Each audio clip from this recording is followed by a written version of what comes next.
Team ने सीखा। हम बताएं, दादू और हमारी नर्मदापुरम की टीम ने पूरा बनखेड़ी जाकर भी केवीके से भी पूरी ये सारी चीजें सीखी हैं, और नर्मदापुरम की टीम निरंतर इस प्रयास में है कि वो अपने खेतों को जहर मुक्त कर पाएगी। आज अपने घर को मुक्त करेगी, जिले को करेगी, देश को करेगी, पूरे विश्व में ये चीजें फैलेंगी। पर पवन सर जी के मार्गदर्शन में हम लोगों ने बहुत सारी चीजें, अभी मिट्टी परीक्षण में हम लोग उतने दक्ष नहीं हुए हैं, हमें और भी इसमें दक्ष होना है। मिट्टी परीक्षण में जब हम लोग दक्ष हो जाएंगे और आगे आने वाले समय में हम ये जान पाएंगे कि कौन से पोषक तत्व हमारी जमीन में कम हैं, और वो हम पूरे कर पाएंगे, फिर हमारी फसलों में जो आज हम लोग जैविक खेती करने से डर लगता है कि नाइट्रोजन की पूर्ति कहाँ से करें। सबसे बड़ी समस्या जैविक खेती में नाइट्रोजन की पूर्ति की आती है, जो हम लोग नहीं कर पाते हैं, और उसके लिए बहुत सारी विधियां आई, बहुत सारी, लेकिन आज भी उतना अच्छा नाइट्रोजन का हल अभी नहीं निकला है जैविक में। इस ओर भी सदन का ध्यान में आकर्षण कराना चाहूंगा कि वो ऐसी कुछ चीजें खोजें जो नाइट्रोजन, जो जैविक खेती कर रहा है वो नाइट्रोजन से बहुत ज्यादा जूझ रहा है, उसको नाइट्रोजन से कैसे मुक्त होवे, वो धीरे धीरे इसमें आना चाहिए। आज हम लोग, आपको बता दें सदन को, पूरा नर्मदापुरम में जितने भी हम लोग ट्राइकोडर्मा बना रहे हैं और आसपास के किसानों को दे रहे हैं, उनके रिजल्ट्स बहुत अच्छे हैं, और इतने जोरदार रिजल्ट हैं कि हम लोगों ने हमारे खेतों के प्रभाव देखा है और चीजों को समझा है। अभी तक हम जो 3 साल से इसकी ट्रेनिंग चल रही है हमारी, पूना से लेके ये सफर बड़झिरी तक पहुंच गया है।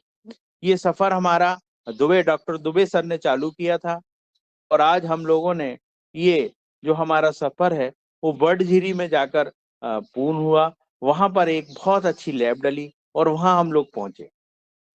तो ये जो हमारा इतना लंबा जो सफर रहा, सबसे पहले जब हमने ट्राइकोडर्मा बनाया तो हम लोग उसमें क्या करते थे, 180 ग्राम दाना लेते थे, जो इसमें हमारी 5 रंग की दालें होती थी, और हमारे 5 रंग के हमारे गेहूं रहते थे, अनाज रहते थे, जिसमें हम मिला के, सभी को मिला के, जैसे पहले हम लोग क्या करते थे, 1-1 किलो अनाज लेते थे और 1 किलो सभी की दाल लेकर पूरा मिक्स तैयार करके हम बना लेते थे। जो मिक्स आटा है उसको 180 ग्राम लेते थे, और जो हमारा मीडिया है, जैसे हम ट्राइकोडर्मा बवेरिया ये बनाते हैं, इसमें एफएम लगता है, फंगस मीडिया जिसको सर ने बताया, उस मीडिया के साथ 180 ग्राम फंगस मीडिया और 180 ग्राम ये लेते थे हम लोग, और उसको 10 लीटर पानी में इसको हम लोग बॉईल करते थे। और बॉईल करने के बाद ये जब ठंडा हो जाता था, 12 घंटे बाद, फिर इसमें हम लोग हमारा जो बना हुआ या हमने कहीं से लाए हुए उस मदर कल्चर को, 1 लीटर को हम उसमें छोड़ देते थे, तो वो हमारा ट्राइकोडर्मा बनता था। लेकिन अभी हमें पता चला कि वो ट्राइकोडर्मा नहीं है, वो एक कंसोटिया है। उसके विषय में जब हम गहराइयां से गए तो हमें पता चला कि ये कंसोटिया, लेकिन हमने खेतों में इतना अच्छा उसका रिजल्ट देखा, हमने दादू को, मुन्नीलाल सर जी को जब हमारे खेतों को दिखाया तो पूरे हरे खेत थे। पता चला कि वो हमारी एक ट्राइकोडर्मा नहीं है, वो हमारी एक फंगस को मदद करने वाली काई है, जो कि हमारे खेतों को मदद करती है, और हम लोगों के खेतों में इतनी फैल गई है कि वो एक छोटे सूक्ष्म रूप में खाद की भी पूर्ति करती है। बहुत सारे नए नए आयाम हमें मिल रहे हैं ट्राइकोडर्मा के, और उसके असर देखने को मिल रहे हैं।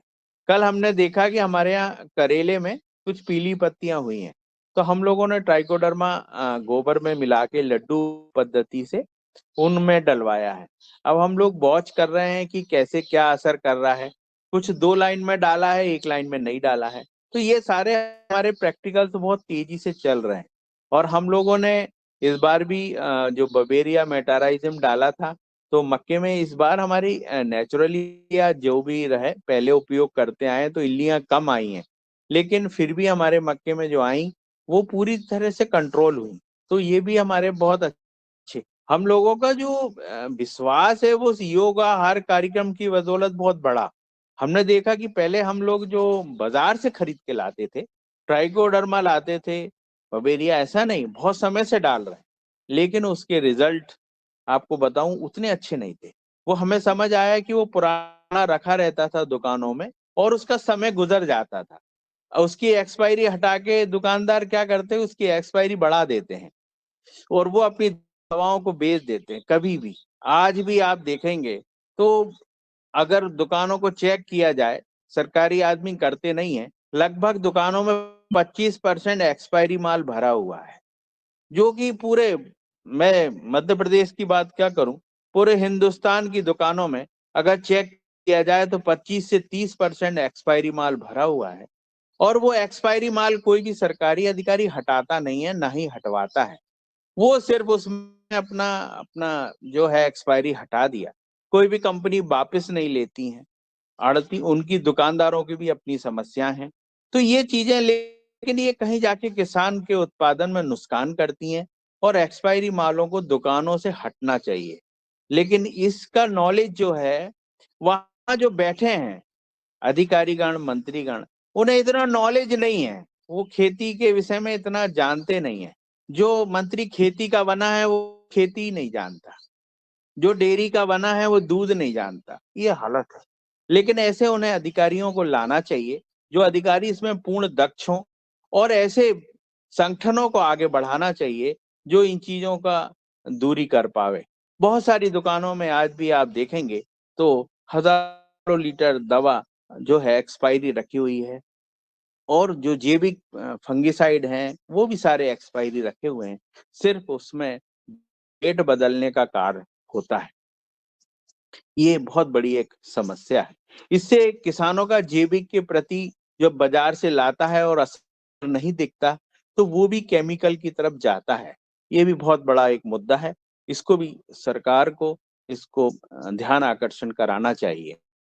और हम लोगों ने जब से ट्राइकोडर्मा के इस असर देखे, और हम लोगों ने जब हमारे खेतों में इनके व्यापक असर देखे, हमारी आंखें भी खुली की खुली रह गई कि इतना भयानक रिजल्ट होता है। मेरे पूज्य पिताजी ने भी इसकी बड़ाई करी और दादू से बोले कि ये बहुत अच्छा कार्य है, आप लोग जो कार्य कर रहे हैं ये समाज के लिए बहुत उपयोगी है। और आपको बता दें कि जो पहले हम लोगों ने दवाएं, ऐसा नहीं है कि हम बवेरिया यूज नहीं करते थे या ट्राइकोडर्मा हम लोग यूज नहीं करते थे, हम लोगों ने इनके भरपूर उपयोग किए हैं। हमने, आपको बता दें, कृषि विभाग ने क्षेत्रों में हजारों लीटर बांटा है, लेकिन समझ आया कि गलती कहाँ थी। वो थी कि आज एक्सपायरी माल हम लोगों ने डाला, और जो बनने की प्रक्रिया है, बनने से लेके जो दुकान तक पहुंचने की प्रक्रिया है, वो काफी महंगी होती है। इस कारण समय निकल जाता है और वो दवाएं जब हम लोग खेत में डालते हैं तो वो खत्म हो जाती हैं। इसलिए हमारी जो लैब है, जो किसान लैब जो है, वो बहुत उपयोगी होगी, और इसे सरकारों को बहुत तादाद में लागू करना चाहिए, और हर क्षेत्र, हर गांव, पूरे देश में ये लैब स्थापित करनी चाहिए। और मैं तो चाहता हूं कि हमारे जो संतोष सर हैं, उन्हें बहुत सारे लोग ऐसे तैयार करने चाहिए जो ऐसी लैब बना सकें।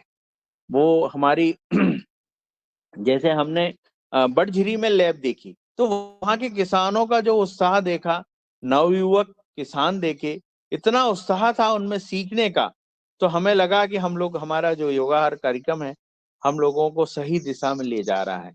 हमें बड़ी खुशी हुई कि जो चीज ये आज सीख रहे हैं वो हम लोगों ने 3 साल पहले से सीख ली।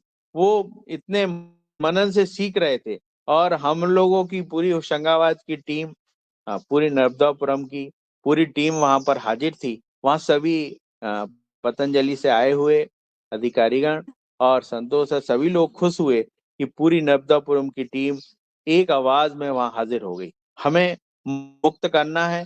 इस योगाहार का जो संकल्प है, जो संकल्प पत्र बनाया गया था, उसमें हमें विशिष्ट 225वां दिन जब मनाया था योगाहार कार्यक्रम में, तो उस समय ये लिया था, प्रण किया था कि नर्मदापुरम को हम लोग इस जहर से मुक्त करेंगे, और हम लोग इस तरफ काफी तेजी से बढ़ रहे हैं।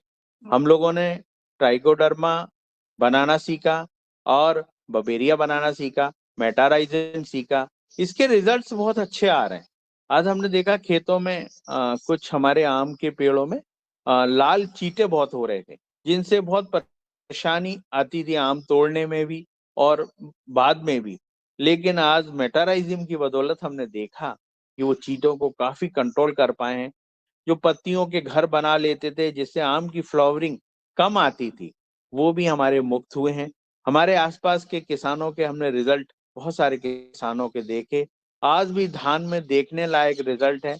गौर साहब ने जो रिजल्ट और जो पेश किया था भटजीरी में और सभी लोगों को दिखाए थे और बहुत अच्छे रिजल्ट थे। हमारे यहाँ जो लैब में हम लोगों ने अभी हम सब लोग इकट्ठे हुए और हम लोगों ने जो भटजीरी में ट्रेनिंग करी, उसके मुताबिक हम लोगों ने यहाँ पे मदर कल्चर बनाना सीखा। ओरिजिनल ट्राइकोडर्मा कैसे बनती है वो सीखा। वो बहुत विशिष्ट था हमारे लिए और ऐसा लगा कि हम फिर से हमने एडमिशन ले लिया है स्कूल में और हम फिर से अपना प्रैक्टिकल और पढ़ाई चालू कर दी है। हमें जो हरिद्वार की टीम आई थी, उन्होंने बहुत हम लोगों को बहुत अच्छे से समझाया। हमारे साथ वो इतने दिनों में ऐसे घुल मिल गए थे जैसे हमारे पारिवारिक लोग हों। हमें हमेशा जब भी हरिद्वार से जो भी परिजन आते हैं, उनमें एक विशिष्ट ऊर्जा होती है। हमें स्वामी जी दर्शन देते हैं, ऐसा लगता है कि हम कहीं कहीं ना कहीं किसी बहुत बड़ी शक्ति से जुड़े हुए हैं।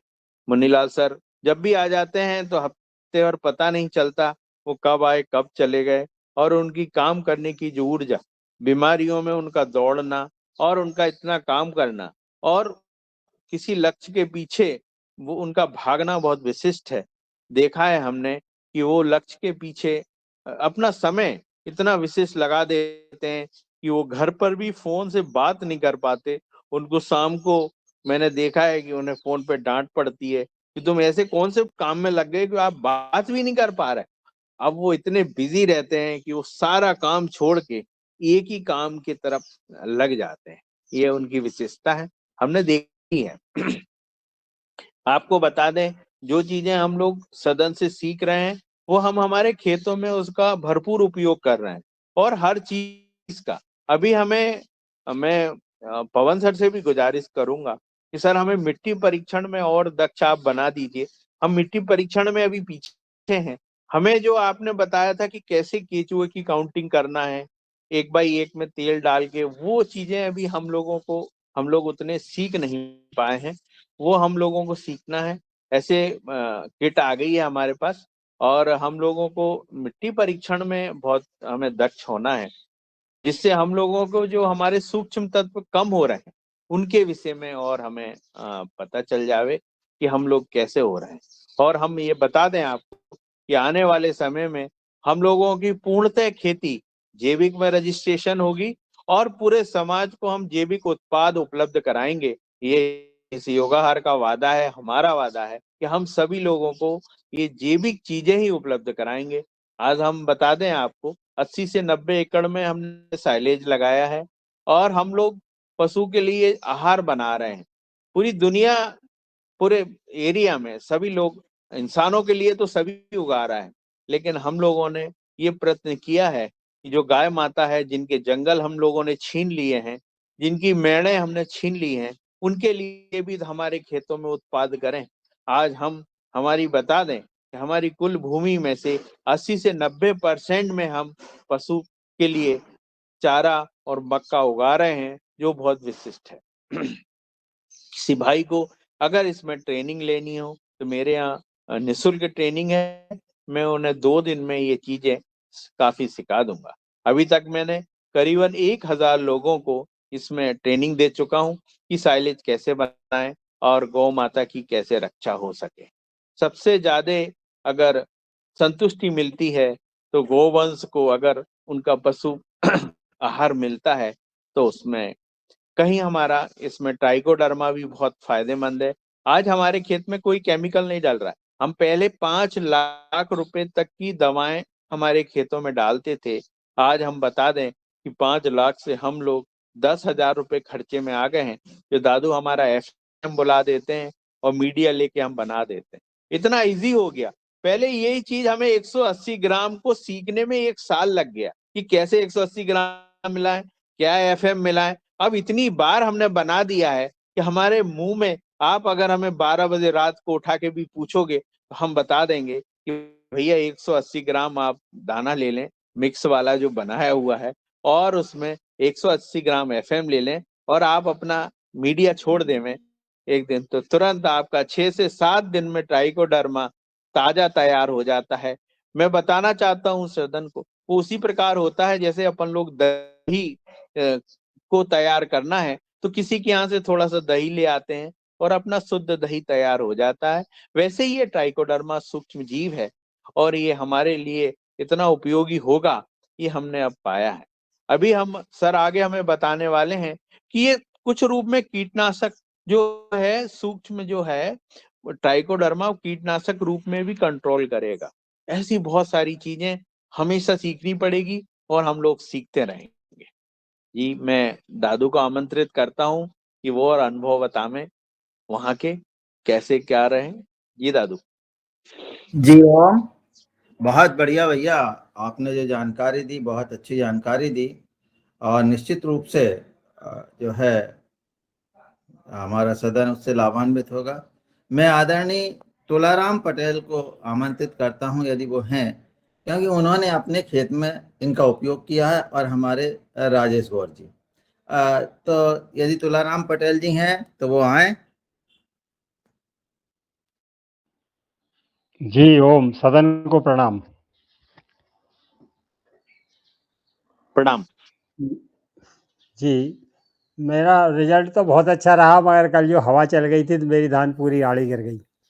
अब सदन बताएंगे अब उसका मैं क्या करूं, क्योंकि ऊपर से बाल निकल आई थी, भारी हो गई थी, तो वो आड़ी गिर गई है। तो मैं अब कहने की स्थिति में नहीं हूँ, क्षमा चाहता हूँ। जी जी जी। जो कल है काफी हमारे यहाँ कल हाँ, हमारे यहाँ बारिश होने से काफी नुकसान हुआ दादू, और काफी धान हमारे यहाँ पे इतनी तेज बारिश आई कि आधे घंटे में ऐसा लग रहा था कि करीब 2 इंच पानी गिरा, और उसने पूरी धान हमारे एरिया की जो लहलहाती फसल थी उसको आड़ा कर दिया। ये प्राकृतिक का वो है, अगर इसमें हवाओं से जो गिरती हैं तो बहुत ज्यादा कल नुकसान हुआ है हमारे एरिया में। और इतनी बारिश बारिश में भी नहीं हुई, इतनी बारिश तकरीबन 1 घंटे बहुत बारिश हुई धुआंधार, उसकी वजह से किसानों को हमारे एरिया में भारी नुकसान हुआ है। जी। आदरणीय तुलाराम जी, ये केवल आपका ही नुकसान नहीं है।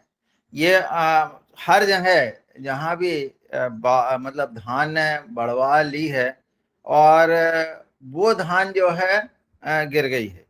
और हमारे गांव में भी ये सब नुकसान, जब हम शाम को किसानों से मिल रहे थे तो उन लोगों का यही कहना था कि बारिश के कारण जो है बहुत नुकसान हो रहा है, धान आड़ी हो गई है। अब ये प्रकृति के लिए तो हम कुछ नहीं कर सकते, पर हम आदरणीय मैं पहले महेश जी को तो बुलाऊंगा, पर आदरणीय गौर साहब को और सुन लें, उनका हैंड रेज है। तो आदरणीय गौर साहब आप आए और अपनी बात कहें। आदरणीय राकेश गौर जी।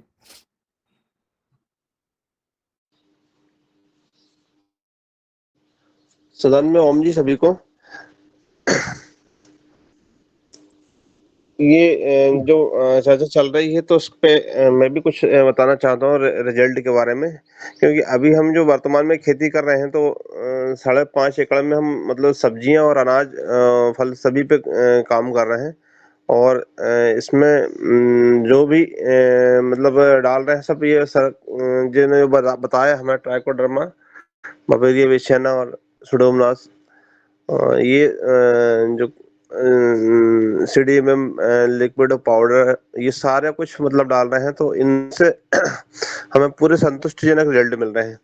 और कहना चाहिए कि बारिश में जो अभी हम डाल रहे हैं तो बहुत अच्छी रिजल्ट, मतलब नमी रहती है पूरी मौसम में, दिनों रात पूरी बारिश के कारण मिट्टी पूरी नरम गीली रहती है। तो इसमें बैक्टीरिया बहुत अच्छा काम कर रहा है, मतलब अपने खेतों की कॉलोनी मतलब कंप्लीट हो जा रही है बैक्टीरिया के द्वारा।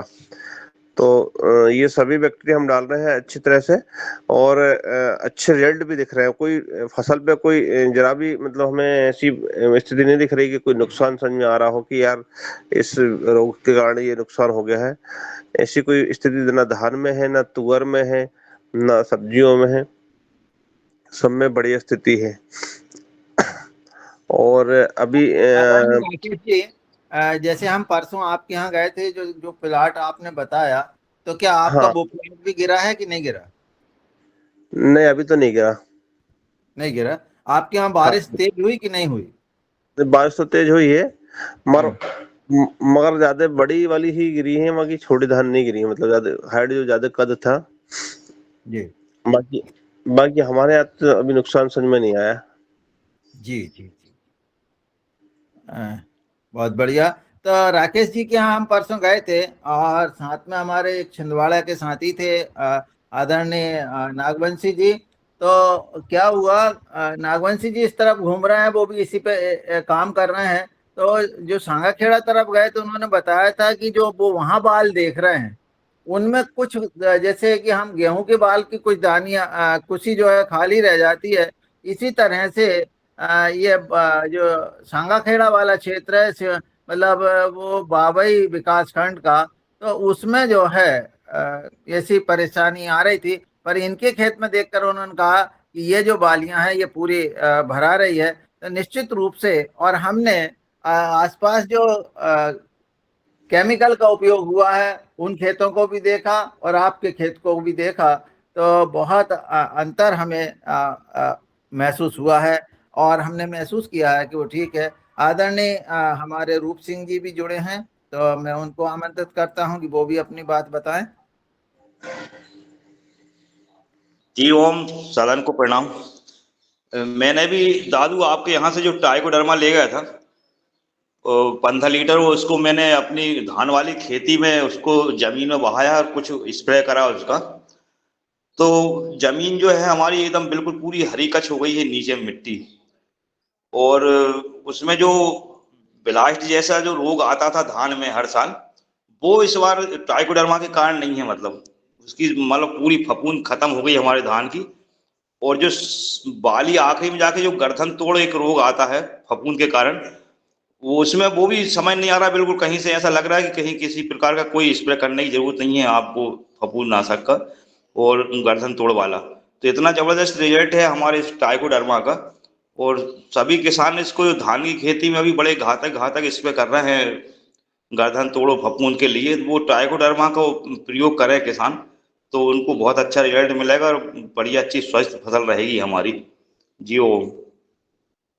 सिंह जी, मैं ये पूछना चाह रहा था कि जब आपने आपके आसपास भी दूसरे खेत हैं, उनका निरीक्षण भी करो जिन्होंने रसायन डाला है, तो हम एक तुलना कर पाएंगे। और आपने जो डाला है उसकी तारीख भी यदि आप को याद हो तो वो लिख लें, तो उससे क्या होगा कि हमने किस स्थिति में उसको डाला और उससे क्या फायदा हुआ, ये चीजें हम निकाल सकते हैं। निश्चित रूप से आपने मेरे यहाँ से 15 लीटर ले गए थे, और आप उसको खाद भी बना रहे थे और कह रहे थे मैं खेत में भी डालूंगा।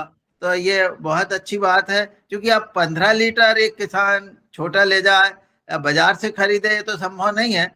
क्योंकि परंतु यदि वो स्वयं बनाता है तो वो अपने खेत में इसका उपयोग ज्यादा से ज्यादा कर सकता है। बहुत बढ़िया जी। अब मैं आदरणीय, बहुत देर से हमारे महेश जी का हैंड रेज है, मैं उनको आदर सहित आमंत्रित करता हूं कि वो अपना प्रश्न पूछें, फिर मैं आदरणीय वर्मा जी को बुलाऊंगा। जी, आदरणीय महेश माले जी। ओम, सभी को सुबह की राम राम। सर, मैं यहाँ खरगोन के लिए हम 3-4 साल से किसानों में जागरूकता बना रहे थे ट्राइकोडर्मा के लिए, लेकिन वही दिक्कत जो अभी आपने बता चुके हैं कि वो दुकान वाले का रिजल्ट नहीं आता था। मेरे खुद का मैं एक बार लाया था, वो नियर बाय एक्सपायर था, मतलब एक्सपायरी हुई नहीं थी पर लगभग आखिरी के 10-15 दिन चल रहे थे उस पर छपी हुई एक्सपायरी के हिसाब से। उसका रिजल्ट भी प्रॉपर आया। तो मेरा जब से यही दिमाग घुमा हुआ था कि यदि नियर बाय एक्सपायरी का रिजल्ट ये है, तो जो प्रॉपर चीज़ यदि अपन बनाएंगे या लाएंगे कहीं से व्यवस्थित मिल जाएगी, अभी तक बनाने का तो माइंड में नहीं था। ये तो अभी मैं जब योगा हर कार्यक्रम से जुड़ा हूँ तब मुझे आशा जगी है इस बारे में। तो मैं चाहता हूँ कि अपने यहाँ में ट्राइकोडर्मा, ब्यूवेरा बेसियाना और सुडोमोनास, यदि ये मैं बना सकूँ तो मेरी मदद हो सकती है क्या? और दूसरी बात, हमारे क्षेत्र में कपास की खेती होती है। कपास की खेती क्या बगैर केमिकल के कर सकते हैं, या कोई इसके किसान लिए है जो कर रहा है जिससे मैं जी मतलब अनुसरण करवा के, मैं जो अपने किसान है, मेरे जो आसपास के 12-14 गांव के किसान है जिनको मैं जैविक खेती के लिए प्रेरित कर रहा हूँ 2-3 साल से, उनकी मदद हो सके इसमें? जी धन्यवाद। मैं इस संबंध में जब हमारे महाराष्ट्र के जो किसान जुड़ेंगे, क्योंकि महाराष्ट्र में कपास की खेती होती है, और आप यदि हमारे साथ हम लोग शायद इस माह या अगले माह महाराष्ट्र में जाने वाले हैं दीपक जी के यहाँ, उस समय यदि आप चल सकेंगे तो निश्चित रूप से वो चीज़ भी सीखेंगे, और वहाँ किसानों से मिलकर के आपका आत्मविश्वास और ज़्यादा बढ़ जाएगा और आप उसमें सफल हो पाएंगे। तो हम आपको जब भी हम लोगों का यहाँ से टूर लगेगा नर्मदापुरम का, हम आपको सूचना दे देंगे योगाहार के माध्यम से, अथवा आपको फोन से सूचित कर देंगे कि आप हमारे साथ वहाँ चल सकते हैं, और हम इस काम को निश्चित रूप से आप सीख सकते हैं, इसमें कोई बहुत बड़ी बात नहीं है। और या तो हम आप कभी नर्मदापुरम आ जाएं तो एक दिन में ही आपको ये सब चीज़ें बता दी जाएगी, पर ये आपको ये सुनिश्चित करना पड़ेगा कि लिक्विड जो है उसका कल्चर कहाँ मिलेगा। लिक्विड ट्राइकोडर्मा यानी ये जो पाउडर फॉर्म में नहीं, लिक्विड होना चाहिए, और यदि आपको वहाँ से नहीं मिलता है तो हम इधर से उपलब्ध कराने, जहाँ से हम ला रहे हैं वहाँ से आपको उपलब्ध कराएंगे जी। हो तो जो मदर कल्चर भी वो लिक्विड की सहायता से बनता है क्या दादू? नहीं नहीं नहीं नहीं नहीं नहीं, मदर कल्चर जो है वो लिक्विड से नहीं बनता, वो उसको तो वो अलग ही चीज होती है। मदर कल्चर पेट्री प्लेट में जो हाँ ग्रो किया जाता है। अभी पहले हम लोगों ने क्या किया था, मल्टीप्लाई किया था।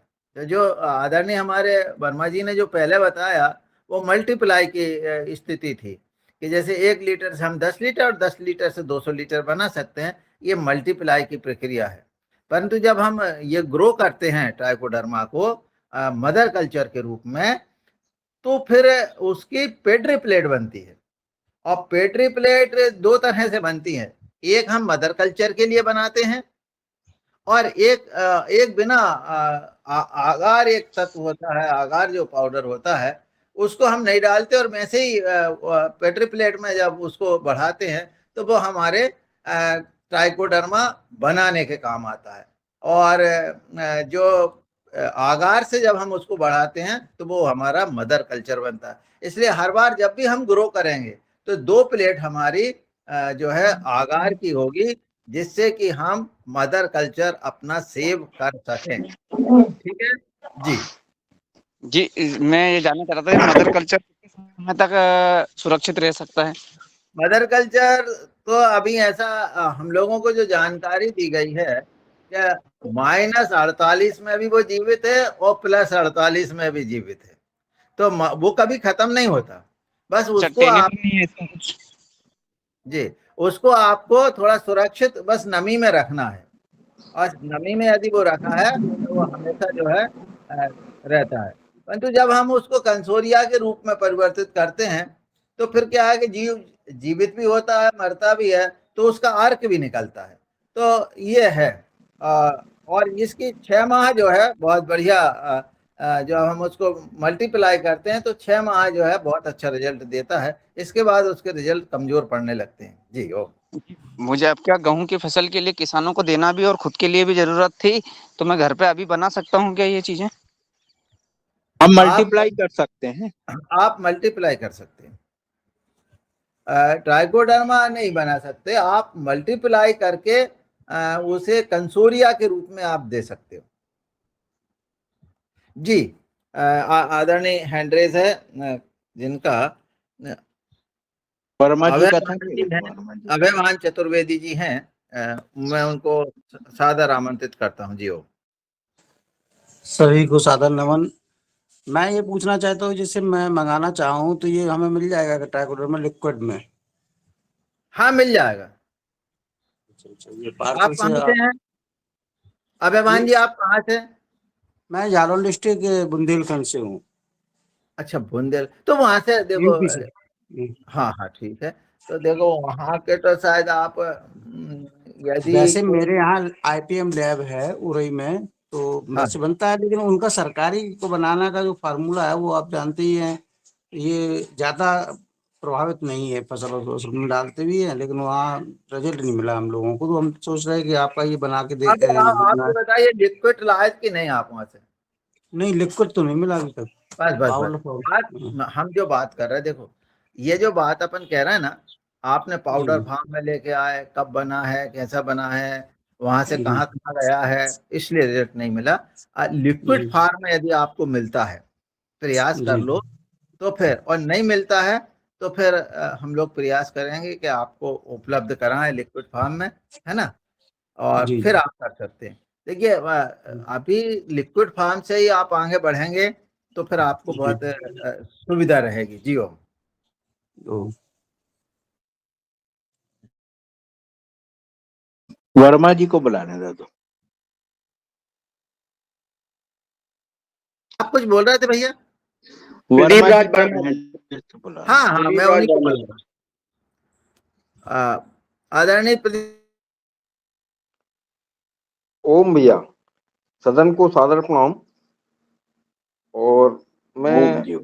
ट्राइकोडर्मा पे कुछ अपने अनुभव आपसे शेयर करना चाह रहा हूँ, और आपके साथ जोड़ के कुछ सीख भी रहा हूँ, सीखने की तमन्ना भी रख रहा हूँ। तो मैं अपना पहला अनुभव तो ये कर रहा हूँ कि पिछले साल मैंने मेरे बगीचा जो है, अमरूद और लीची का बगीचा है, उसमें मैंने देखा था कि ग्रोथ बहुत कम आ रही थी पौधों में। और उसके बाद फिर मैंने पहले पानी स्प्रे किया उसमें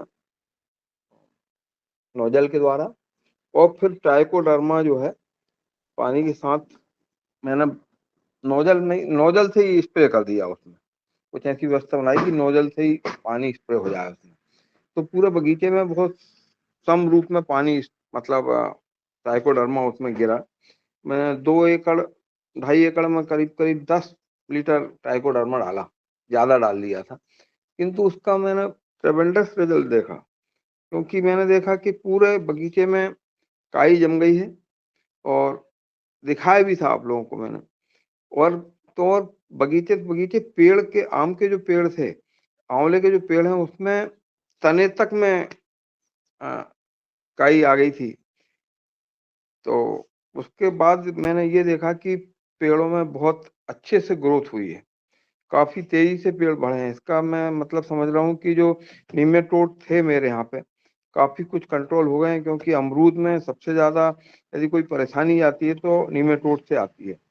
और इस बार मैंने रिजल्ट देखे हैं कि पिछले बार देखा कि इल्लियां और कुछ निमेटोड, यानी बीच में लाइन उसमें आती थी, वो अमरूद में नहीं आ रही है। दूसरी बात, इस साल मैंने 1 एकड़ में जो धान की खेती की है, अपने ग्रुप में जुड़े हुए हैं अपने गौर साहब, धर्मकुंडी वाले राकेश गौर जी, उनने मेरा खेत देख के गए हैं। और मैंने उसमें कोई भी केमिकल या कोई भी पेस्टिसाइड कुछ भी नहीं डाला है। सिर्फ उसमें 3 चीज डाली है मैंने। सबसे पहले तो जैसे ही पहला पानी मतलब भरा मैंने उसमें, तो अजोला डाल दिया था।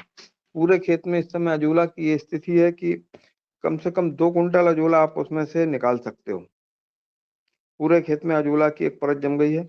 और उसके बाद पहले ही पानी में मैंने अजोला के साथ साथ ट्राइकोडर्मा लेके आया था, वो डाल दिया है। और हर पानी, यानी 3 पानी अभी तक मैंने कुल दिए हैं उसमें, क्योंकि मैं पानी भर नहीं रहा हूँ उसमें।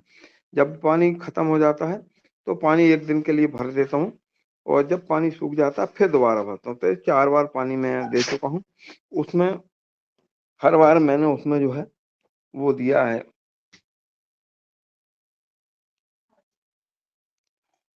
जी वर्मा जी, मेरा एक प्रश्न है आपसे कि जी आपने जो अजोला जो आपके खेत में फैला है, तो हाँ। ये डाला कब था? क्या? अजोला को कब खेत में डाला था? अजोला को जैसे ही धान लगाई, और धान हाँ, लगाने के साथ ही पानी भरा उसमें, पहले पानी में अजोला और ट्राइकोडर्मा दोनों एक साथ डाले थे। और उसके कारण क्या आपको निंदाई की जरूरत पड़ी या नींदा खेत नहीं, में हुआ कि नहीं हुआ? बिल्कुल भी नींदा नहीं हुआ, निराई तो की कोई अभी आवश्यकता नहीं पड़ी मुझे। अभी जो किसान जो बार बार ये बात कर रहे हैं कि भाई हमें जो है बहुत निंदाई पड़ना पड़ता है और फिर उसके लिए दवाई डालना पड़ता है, तो यदि वो अपने खेत में ये अजोला का उपयोग करेंगे तो क्या वो निंदाई से बच जाएंगे? पूरी तरह तो नहीं बचेंगे, किंतु मैं समझता हूँ कि 70-80% निदाई कम लगेगी उनको, क्योंकि मैंने अच्छा। देखा है कि कुछ चारा तो बीच में आया है, मतलब कुछ, हाँ। मतलब ज्यादा से ज्यादा 10% तक दिख रहा है, ज्यादा नहीं दिख रहा चारा। जी जी जी, बहुत बढ़िया। तो अभी यदि हम अजोला का भी उपयोग करते हैं तो निश्चित रूप से किसान जो है वो निदाई से बच सकता है, और जो बीडीसाइड डाल रहा है वो बीडीसाइड के दुष्प्रभाव से भी अपनी खेती को बचा सकता है। आदरणीय तुलाराम जी का और हैंड रेस और है। एक मिनट और लेना चाहूंगा मैं। जो अजोला जो है, मैंने कृषि विज्ञान केंद्र यहाँ गया था बनखेड़ी, तो उन्होंने बताया था कि पशु चारा भी बहुत अच्छा है। तो मैं उसको अजोला को भूसा के साथ मिला के थोड़ा एक मुट्ठा मैंने पहले दिया था, तो पहले 1-2 दिन तो जानवरों ने खाया ही नहीं उसको। फिर मैंने उसको धो के और फिर से दिया, तो थोड़ा थोड़ा खाने लगे, और मैं देख रहा हूँ कि उनमें बहुत इम्प्रूवमेंट है, मतलब अच्छी चिकनाहट आ रही है जानवरों में। जी सर जी, जी जी। ओ, अजोला में जो प्रोटीन है शायद किसी भी पशु के फूड में उतना प्रोटीन ही नहीं होता है, स्पेशली इसको दूध के लिए दिया जाता है। तो मैं तो ऐसे ही दे रहा हूँ बिना, मतलब जो गाय नहीं लग रही उनको भी, और मेरे पास 5 गाय हैं, तो जो गाय नहीं लग रही उनको भी दे रहा हूँ, जो एक लग रही है उसको भी दे रहा हूँ। नहीं, उससे कोई नुकसान नहीं है, वो तो फायदा ही करेगी उसके शरीर में, उसके हार्मोन्स बैलेंस करती है। जी। ओम। जी। आदरणीय तुलाराम जी। जी धन्यवाद। अभी जो चर्चा चल रही थी, आप कह रहे थे बावी क्षेत्र में कुछ धान में पोली वो खाली रह जा रही है। सर उसका एक कारण ये भी है, मतलब अन्य कारण भी हो सकते हैं, मगर एक कारण मुझे भी मालूम है कि जो ये धान की जो फसल होती है सेल्फ पॉलिनेशन वाली होती है। ये 10 से 11 के बीच में उसका मुंह खुलता है और वो सेल्फ पॉलिनेशन का काम करती है। तो किसान क्या करते हैं कि उस भी दौरान स्प्रे नहीं करें किसी भी चीज का, ना तो दवाई का, ना टॉनिक का, या किसी प्रकार का भी, क्योंकि उसके मुंह में भरा जाता है तो वो दाना नहीं बनता। बस इतनी जानकारी मुझे थी, अभी जो बात निकली थी इसलिए मैंने दी। अच्छा एक बात और है, जो ट्राइकोडर्मा की अपन ने जो प्लेट बना के लाए थे ना, वो एक जो खराब वाली मैंने लेके आया था वो भी डेवलप हो रही है, और उसके बाद में वो अच्छी वाली है उसमें भी डेवलप हो रही है, उसमें कलर आने लगा। अरे इसके बधाई हो, लिए बधाई। आपको धन्यवाद धन्यवाद। बहुत बहुत बधाई सर, बधाई। आदरणीय सीएम राज। जी ओम, मैं अनिल कुमार राय, गाजीपुर डिस्ट्रिक्ट से। मेरे दूसरा फोन है, इसलिए इसी से कर रहा हूँ। मैंने आज आप लोगों के बीच एक नया शब्द सुना, अजोला, हमने आज से नहीं सुना था। कृपया उसकी कुछ जानकारी यदि मिल जाए तो अच्छा है। जी ओम। वर्मा जी, प्रदीप राम वर्मा जी देंगे इसके विषय में। जी, फिर से बताएं। आप उसकी फोटो खींच करके, जी, अजोला की फोटो खींच करके अनिल राज जी के पास सेंड कर दें तो वो उसको देख लेंगे। अजोला क्या है? अनिल जी ये पूछ रहे हैं, अजोला क्या है? एक काम करते हैं, अभी 2 मिनट के अंदर मैं खेत पे पहुंचता हूँ, खेत पे तो रहती हूँ मैं, अब भी शेयर करता हूँ सबको। जी दो जी। तीन मिनट में सबको शेयर कर दूंगा मैं, इसी हाँ इसी पे ब्रजेश। दिखा दूंगा। हाँ ब्रजेश जी।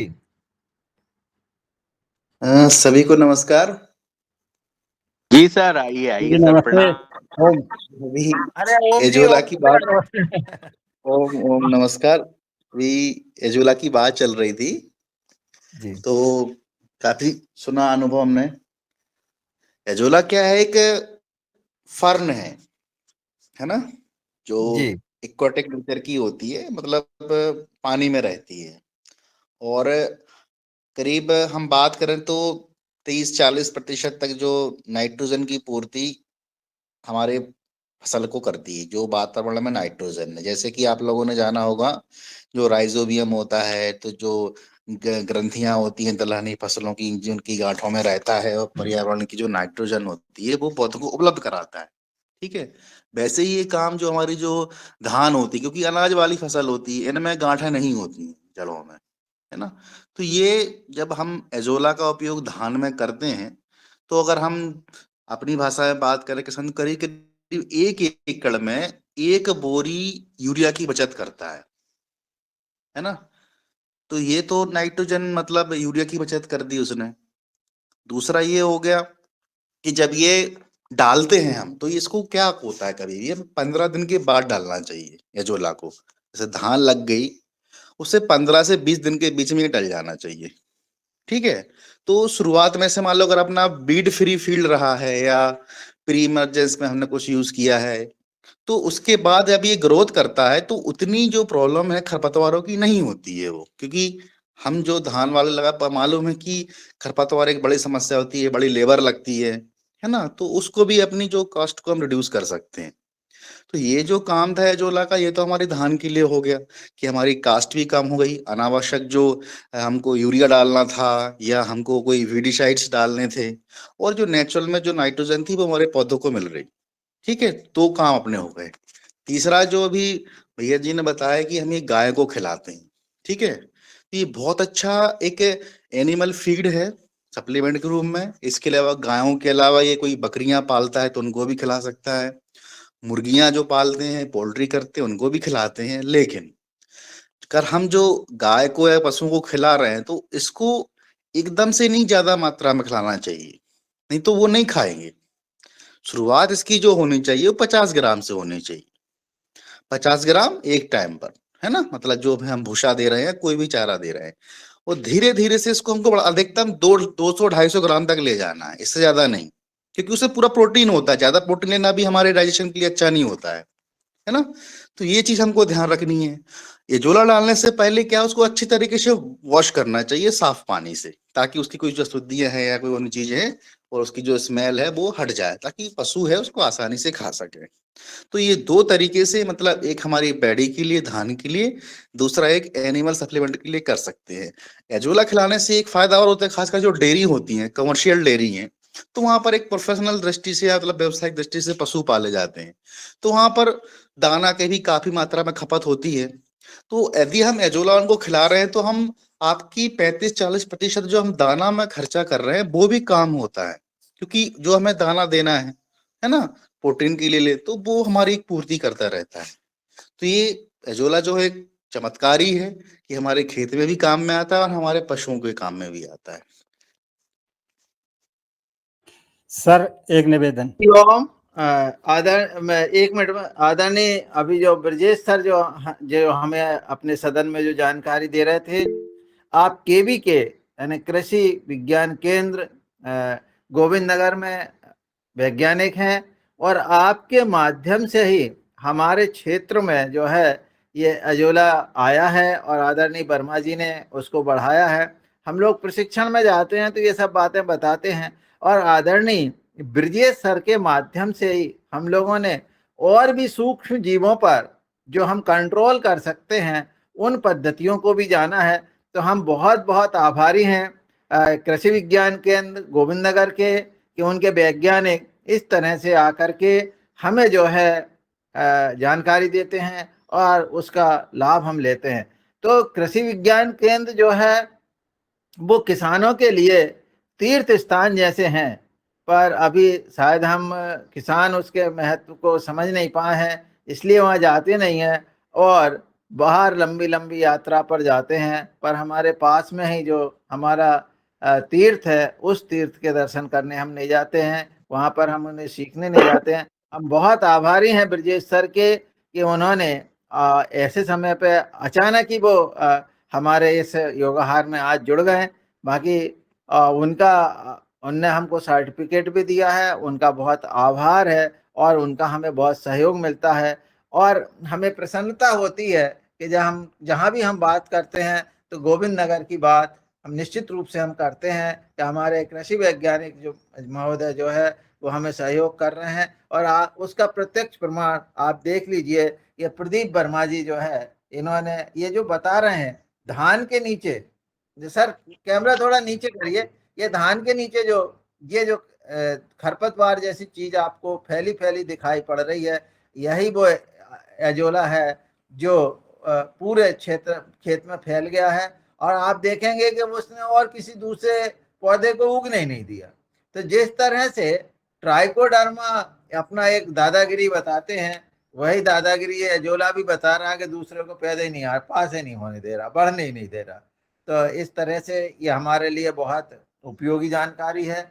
और इस साल जो हमने कमी हुई है, निश्चित रूप से अगले साल हम और बड़े क्षेत्र में इसको आगे बढ़ाने का प्रयास करेंगे। आदरणीय राजश्री कुशवाहा जी का हैंड रेज है, मैं उनको सादर आमंत्रित करता हूं कि वो भी आए। और बीच में 1 मिनट लेना चाहूंगा, बीच में 1 मिनट और लेना चाहूंगा। मैंने अभी अजोला दिखाया आप लोगों को, धान भी दिखाई, और मेरे गांव में अजोला कम से कम 10 लोग ले जा चुके हैं मेरे से, और उन्होंने डाला है, अच्छे रिजल्ट बता रहे हैं वो लोग।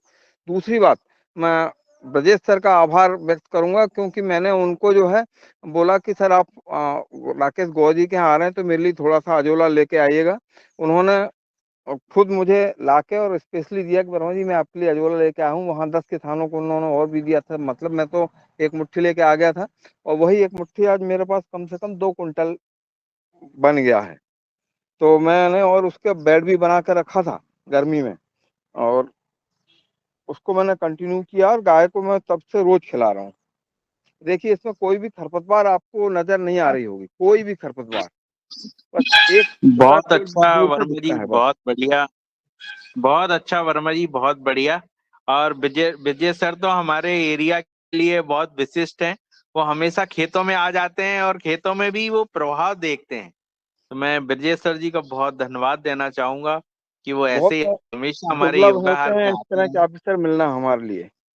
ब्रजेश सर जी हमारे जी लिए बहुत मूल्यवान हैं और बहुत अच्छे व्यक्ति हैं, ये मैं उनका तहे दिल से जी आभार सर, व्यक्त कर रहा हूँ। हमने तो बहुत सारी ट्रेनिंग ली है उनसे, और वो बहुत विशिष्ट हैं। जी हो जी, मैं राजश्री जी को आमंत्रित करता हूं कि वो आए और अपनी बात कहें। राजश्री कुशवाहा।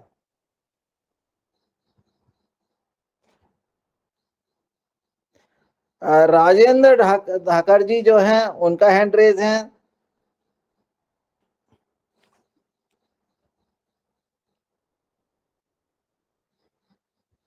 राजश्री कुशवाहा जी है क्या?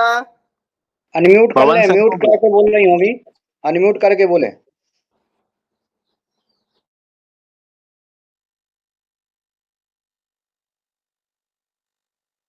सर जी को बुला लें। हाँ, तो राजेंद्र धाकर जी, राजेंद्र धाकर जी।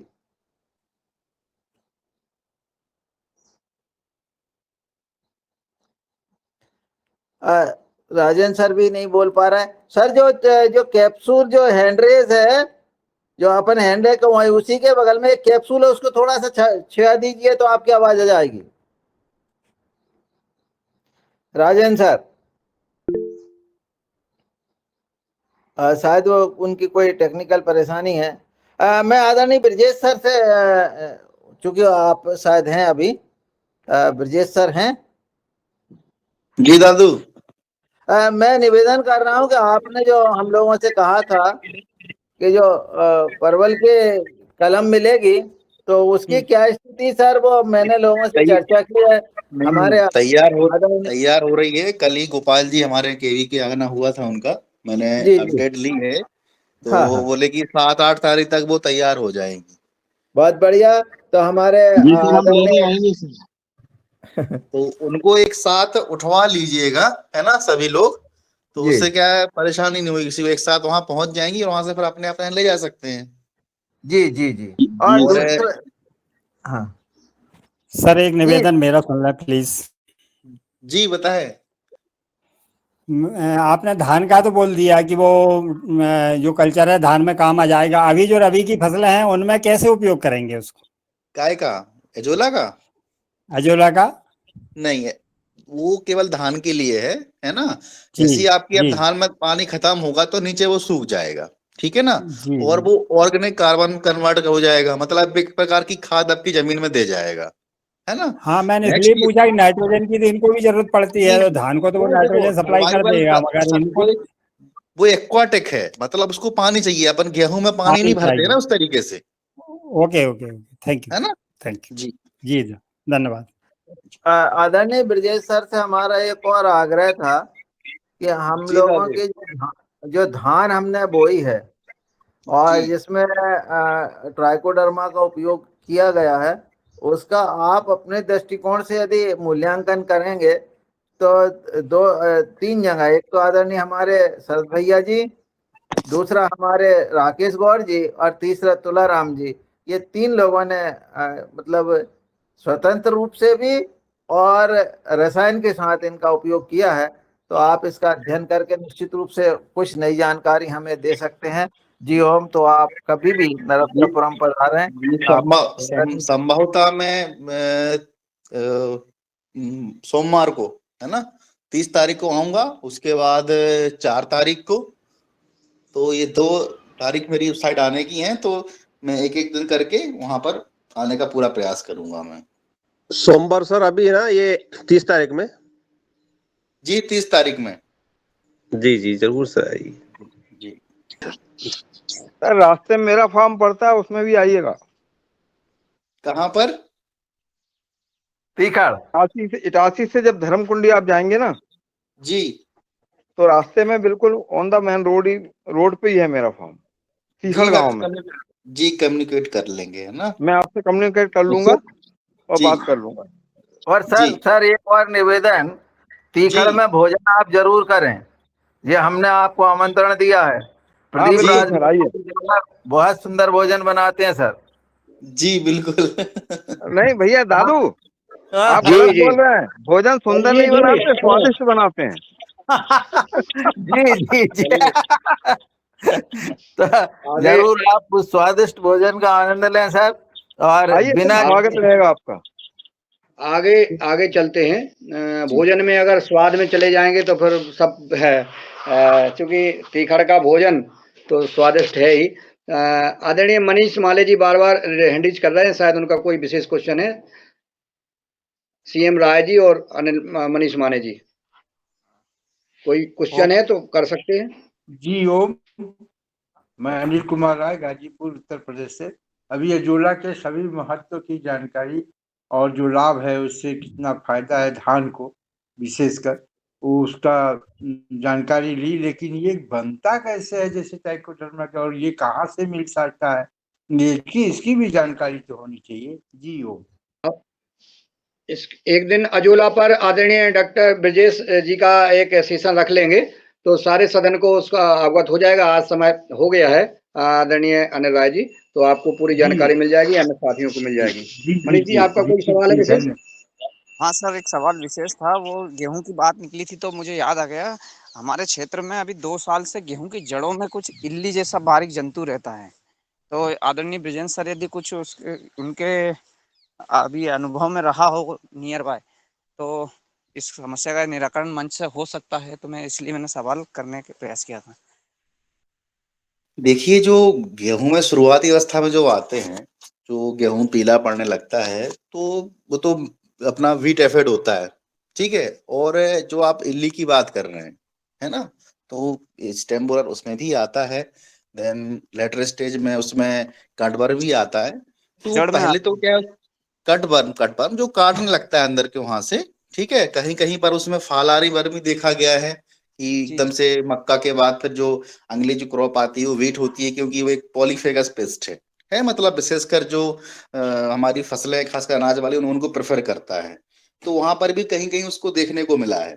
तो कोई भी चीज को हमें अगर पहले कंट्रोल करना है या मैनेज करना, तो पहले उसको क्लियर आइडेंटिफाइड होना चाहिए, है ना। जैसे हमारी कोई भी बीमारी है तो हम डायग्नोसिस नहीं कर पाएंगे, हम ये बीमारी तो इलाज संभव नहीं है ना। जी तो एक बार पहले उसको आप क्लियर करिए कि कब आ रहा है, कैसा दिख रहा है। आफ्टर दैट हम उसके लिए हम क्या कर सकते हैं, उस पर काम क्राउन करेंगे। अगर क्राउन हमें समझ में नहीं आ रहा है जी, जो क्राउन स्टेज आती है उसके जस्ट पहले आता है, जिससे फिर क्या है कि जो गुच्छे बनना चाहिए, जो काड़ियां निकलनी चाहिए गेहूं में, जहाँ 10 निकलना थी वहाँ वो भी नहीं निकल पाती, और वो 1-2 का भी पोषण नहीं हो पाता, नीचे से जड़ लगभग सभी कट जाती है, तो केवल वो जीवित रहता है बस एक मेन अभी जड़ का। अगर लास्ट ईयर के बाद कुछ आपके पास कुछ फोटोज हो, इमेज हो, तो आप वो पर्सनली मुझे शेयर करिए, है ना। जी तो मैं जी बिल्कुल। उसको देख के आपको प्रॉपर तरीके से गाइड कर सकता हूँ, ठीक है। जी, क्या और ट्राइकोडर्मा दूसरी इसके चीज अभी, लिए मदद कर सकता है? क्या बुवेरिया? ट्राइकोडर्मा ट्राइकोडर्मा कुछ मदद कर नहीं सकता है? देखो, ट्राइकोडर्मा जो है अपनी फफूंद के लिए होता है, ठीक है ना। कोई भी फफूंद है, वो ट्राइकोडर्मा एक डोमिनेटिंग फंगस है, जैसे कि अभी दादू बोल रहा है कि किसी को बढ़ने नहीं देता है वो, ठीक है। अब जो कीट है वो एक इंसेक्ट है, उसका कोई रिलेशन नहीं है फंगस से। तो जी उसके जी लिए जो अभी वर्मा जी ने बुबेरिया की बात की, दादू ने बात की बुबेरिया की, तो बुबेरिया एक एक परजीवी। बायोपेस्टिसाइड्स है या माइको पेस्टिसाइड है। माइको मतलब फंगस, है ना, मतलब एक फंगस बेस्ड, मतलब एक प्रकार की फफूंद है जो हमारी जो प्रकार की इल्लियां होती हैं उनको एक जी बीमारी कर देता है, इसको बोलते हैं मेस्कार्डिन, है ना, जी जिसके जी। कारण क्या होती है, इल्लियों की मृत्यु हो जाती है, ठीक है। तो ये तो आप उसको रेगुलरली, अगर मान लो बड़ा एरिया है तो रेगुलरली आप बुबेरिया का उपयोग कर सकते हैं, जैसा कि तो वर्मा जी के मेरे यहाँ से ले सकते हैं या आप तैयार कर सकते हैं। तो ये जो जितनी प्रकार की इल्लियां होंगी, है ना, वो जी, समस्या आपके वहां पे नहीं होगी। तो जड़ के लिए बिवेरिया बेसियाना पानी से देना उचित रहेगा या स्प्रे से? देखो, वो आप जिस तरीके से खेत में पहुंचाएंगे, क्रॉप के ऊपर पहुंचाएंगे, और जो जब तक उसे कांटेक्ट में नहीं आएगी तब तक वो खत्म नहीं होगी। आप जी सबसे जी बेटर है कि आप उसको फ्लड में भी चलाइए, ठीक है जी ना, जी पानी के साथ भी चलाइए, और जैसे ही आपको समय लगता है कि हम स्प्रे कर रहे हैं तब स्प्रे भी कर सकते हैं आप। जी। पिछले और साल इसका कोई काफी। नुकसान तो है नहीं, कोई साइड इफेक्ट तो कुछ है नहीं हमारे फसल के ऊपर। जी जी बिल्कुल। जी जी धन्यवाद। जी जी। धन्यवाद आदरणीय डॉक्टर ब्रजेश जी। और आज जो योग सेशन में आदरणीय मेहरा जी ने योग कराया और उन्होंने जो मार्गदर्शन दिया, आदरणीय शरद वर्मा जी ने कुछ बातें कही थी अपने वक्तव्य में कि जो जैविक और इसके प्रोडक्ट हैं, दुकानदार वो जब एक्सपायर हो जाते हैं तो वापस नहीं भेजते हैं कंपनी को, और वहीं पे उनका जो है नवीनीकरण करके और वो किसानों को देते रहते, जिसका उसका उसका प्रभाव नहीं दिखता है। और किसानों का जो है जो दिमाग है, जो किसानों की जो विश्वास है, वो जैविक से हट करके पुनः केमिकल की ओर चला जाता है। मैं बताना चाहता हूँ, पतंजलि में ऐसा रूल्स है कि जो भी प्रोडक्ट एक्सपायर हो जाते हैं वो बाकायदा उसका ऑडिट करके उसको सील बंद करके पुनः वापस हरिद्वार बुलाया जाता है। ऐसा पतंजलि कर रही है, जो आपने कहा है ऐसा होना चाहिए, ताकि हमारे प्रोडक्ट की गुणवत्ता जो है वो बनी रहे। दूसरा, आपने जो आज विभिन्न प्रकार का जो मार्गदर्शन दिया है, और आज जो चर्चा हुई है सदन में, किसान और वैज्ञानिक का पता ही नहीं पड़ रहा है कि कौन किसान है और कौन वैज्ञानिक है। आज सदन में जो संवाद चल रहा है इसमें बिल्कुल जानकारी नहीं हो पा रही है कि कब वैज्ञानिक हमारे माननीय वैज्ञानिक जवाब दे रहे हैं, या वैज्ञानिक हमारे सवाल कर रहे हैं, किसान जवाब दे रहे हैं, या किसान सवाल कर रहे हैं। ये बहुत ही बड़ी खुशी की बात है। मैं योगहार परिवार का जो कार्यक्रम संचालित हो रहा है, उनके नेतृत्वकर्ता आदरणीय पवन कुमार जी को मैं सादर आमंत्रित करता हूं कि आज के इस संवाद पर अपना कमेंट करने का कष्ट करें। जी ओम नमस्कार। बहुत सुंदर आज की चर्चा, परिचर्चा। बहुत सारे प्रश्नों का समाधान की तरफ हम बढ़ गए हैं। जो छोटे छोटे जो हमारे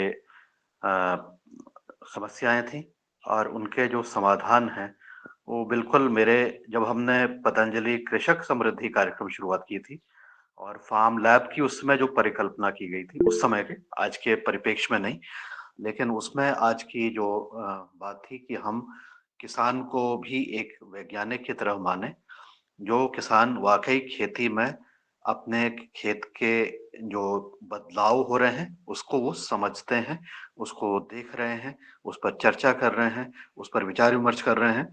तो आज ये जो चर्चा हमारी हुई है उसी दिशा की तरफ एक बढ़ता हुआ कदम है, और ये कदम हमारे जितने भी उपभोक्ता से लेके, उत्पादक से लेके और इसके बीच की कड़ी में रहने वाले, चाहे वैज्ञानिक हों चाहे अन्य व्यक्ति हों, उन सबके लिए जो योगाहर का कार्यक्रम है वो एक कड़ी की तरह काम किया है।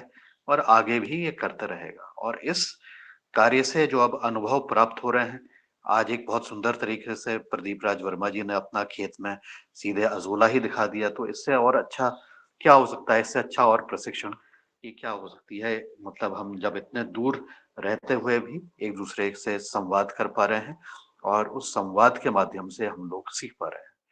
तो ये जो सीखने की हमारी प्रकृति और हमारे सीखने की जो जुझारूपन है, यही आगे भी कायम रहे। और क्योंकि अभी तो हम शुरुआत आज हमने एक और नई चीज से की, वो ये थी कि ट्राइकोडर्मा और अजोला के बीच का जो सामंजस्य है खेती के लिए, विशेषकर धान की खेती के लिए, उसको हमें देखने को मिला। और इस तरह के तो और भी बहुत सारी चीजें हमें छिपी हुई हैं जिसके बारे में अभी हमें मालूम भी नहीं है। और लेकिन जब हम अपने सीखने की प्रवृत्ति और हमारे ऑब्जर्वेशन करने की प्रकार को हम आगे बढ़ाते रहेंगे, तो ये चीजें भी, ये जो रहस्य हैं, बाकी रहस्य भी हमारे सामने धीरे धीरे उठने लगेंगे और वो हम इस चीज को बेहतर ढंग से आगे समझ पाएंगे। शरद वर्मा जी ने एक अपेक्षा की गई थी कि हम मिट्टी के बारे में जानना चाहते हैं और समझना चाहते हैं और सीखना चाहते हैं। बिल्कुल, मिट्टी को तो हमने अच्छी तरह से समझना ही है, क्योंकि अगर हमने मिट्टी को नहीं समझा तो हम बहुत सारी चीजों से छूट जाते हैं और हम उसको नहीं कर पाते हैं, समझ नहीं पाते हैं, समझ नहीं हो पाती है, तो फिर आगे कार्य नहीं हो पाता है। तो मिट्टी की जो, आपको याद होगा कुछ समय पहले एक हमारे पाकिस्तानी वैज्ञानिक आए थे, 1.5-2 साल हो गए होंगे शायद उनको। उनके साथ मेरी भी इस चीज पर थोड़ी सी बहस भी हुई थी कि हम, क्योंकि उनका मानना था कि हमें मिट्टी परीक्षण की भी आवश्यकता नहीं है।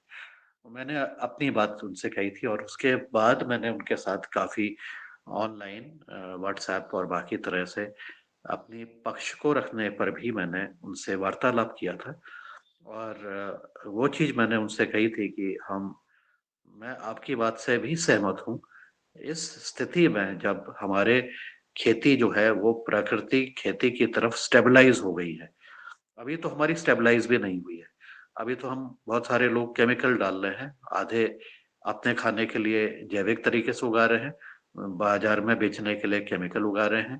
तो इस तरह से हम जब हम बात करते हैं तो हमें उसको परिवर्तित करना है केमिकल आधारित खेती से पूर्णतः प्राकृतिक खेती की ओर।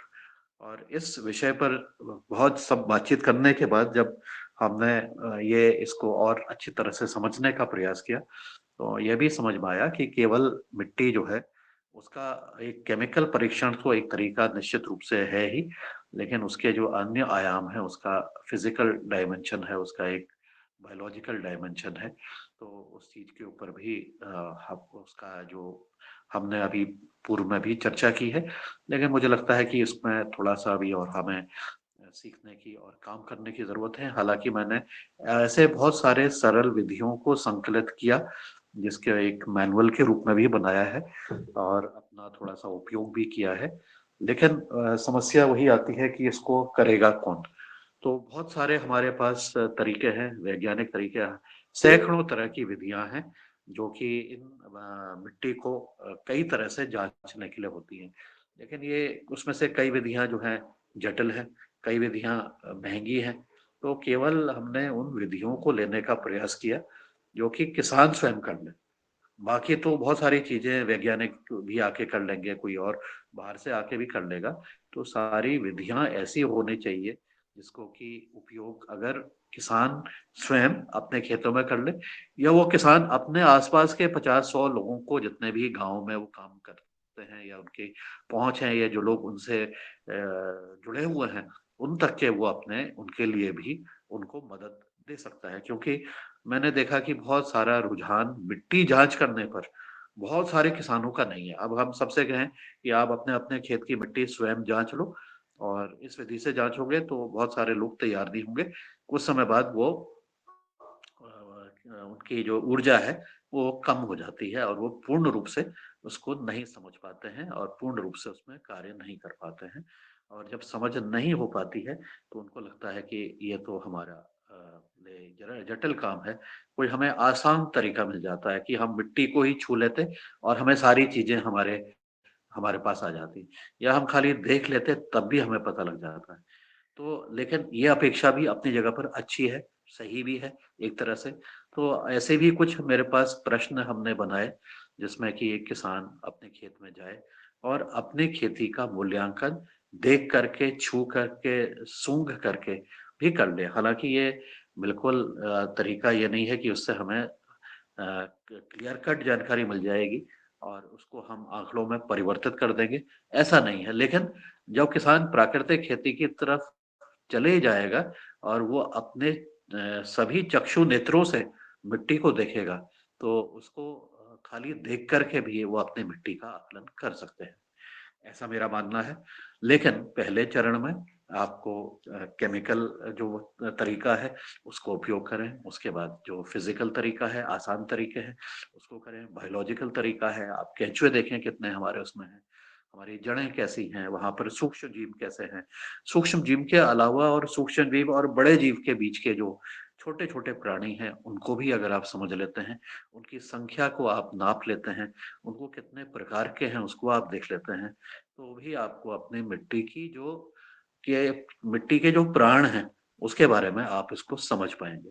तो हमारी जो आज के जो हमारी चर्चा थी, हमारे किसानों ने जो ऑब्जर्व किया, उसको देखा, उसको समझने का प्रयास किया, उसी तरह से मिट्टी को भी इसी प्रकार से जब हम समग्र रूप से समझेंगे तो निश्चित रूप से आप जो और उसके साथ समय पर हम उसको वो रिस्पेक्ट देंगे जो हम देते हैं, जिसको हम धरती माता कहते हैं, वो रिस्पेक्ट हम देते हैं, उसके साथ संवाद करते हैं, उसके साथ बातचीत करते हैं, उसको देखते हैं, उसको सूंघते हैं, तब जा करके हम मिट्टी को अच्छी तरह से समझ पाएंगे।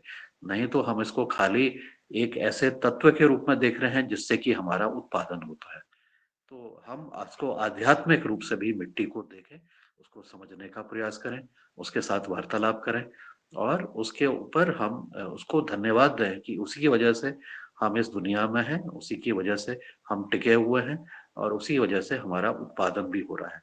जो उत्पादन अब हमारा थाली के रूप में आएगा, जो भोजन आप सुंदर भोजन बनाते हैं, इस बार भी आपने बहुत सुंदर भोजन कराया हमारे साथियों को, पिछले साल मुझे भी बहुत सुंदर भोजन कराया।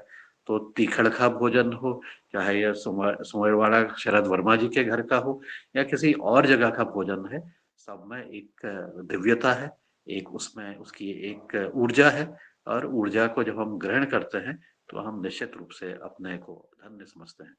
तो आप सब लोगों को अपना सुंदर भोजन बनाने के लेके, खिलाने से लेकर के और उन हम सब जीवों की आत्मा को तृप्त करने के लिए मैं आप सब लोगों का बहुत-बहुत धन्यवाद करता हूँ कि आप अच्छा भोजन बनाएँगे, तो उसको अच्छे भाव से परोसेंगे और उससे अच्छे भाव से जो उपभोक्ता है, वहाँ तक के जब ये जाता है, तो ये सारी चेन हमारी कंप्लीट हो जाएगी और ये चेन हमारी निरंतर बनी रहे। ये चेन का फ़ायदा और भी बहुत सारे लोगों को मिले, जो अभी नहीं मिल पा रहा है किसी बीच में प्रदूषण की वजह से, किसी अन्य कारण की वजह से। यही मैं कामना करता हूँ, यही मैं योगाहार के सभी सदस्यों के और उनके परिवारों के प्रति कामना करते हुए अपनी वाणी को विराम देता हूँ। ये नमस्कार, धन्यवाद।